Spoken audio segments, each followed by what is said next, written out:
This is the Higbee Bikes Martini, and this is not the launch video I thought I'd be publishing today. For the last 2 years, I've been working on this bike with my dad, my two brothers, and my wife. My family's been in the bicycle business a very long time, and we wanted to make the perfect e-bike.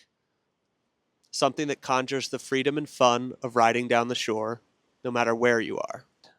In February, we placed an order for 250 of these to be made in Vietnam, assembled in Taiwan, and then shipped here to the United States. 2 weeks ago, we filmed an unboxing video and officially announced that we were open for pre-orders and we'd be shipping this summer.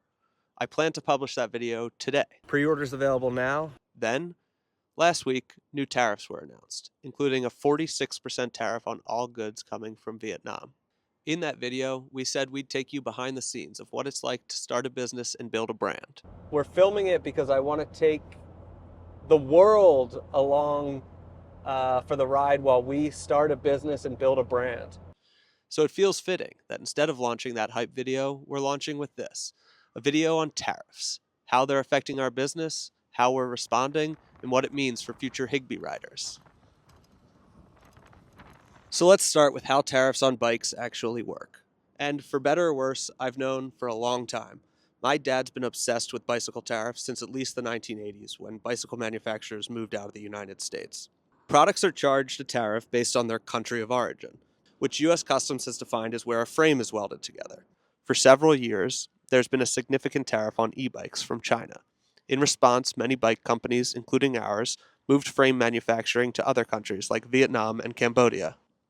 Our long-term goal has always been to move production to the United States, but building a competitively priced e-bike here was nearly impossible before the new tariffs, and now, with the way the rules are written, it's even harder. To explain why, we need to look at the bike's bill of materials, or BOM, the complete list of components that go into the final product, where they're made, and what they cost. Since the start, we've been working to keep our BOM under $900. At that cost, we could price the bike at $2,000 retail. That might sound like a big markup, but it's the minimum margin required to build a sustainable business in this industry.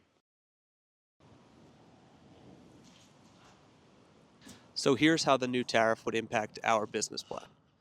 We already put down a deposit for $70,000 of the $225,000 total for the container of bikes coming from Vietnam. These new tariffs would mean an additional $103,500 added to the cost of the container, or about $414 per bike. We and the bike shops would have to raise the retail price to at least $2,500, while keeping all our other costs the same, which is nearly impossible when we'll be competing with a market full of pre-tariff e-bikes. In theory, these tariffs are meant to encourage U.S. production. In reality, they make it even harder for us to produce bikes in America. Even if we were to start welding these frames here in America and got the cost to the same price as a Vietnam frame, $100, we'd run into another wall, the components. The motor, battery, brakes, grips, saddle, the nuts, the bolts, and everything that makes up the remaining $800 of the bill of materials comes from suppliers all over the world, many of them in China.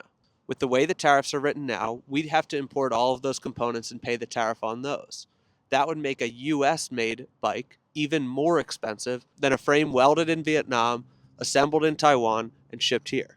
Now, obviously, there are other places beyond Vietnam and China to make bikes. Not a lot, but some, and we're exploring everything. So yeah, this isn't the launch we imagined, but we said we'd take you behind the scenes, and this is what it looks like. We're regrouping, we're exploring every option, how to keep the price down, how to stay true to our mission, and how to get people on Higbee bikes. So please, subscribe, and we'll keep you informed. We'll get you on a Higbee soon enough.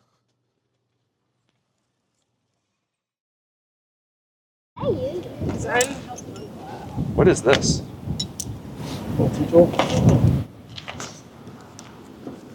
Pat, one of the co-founders of Higbee.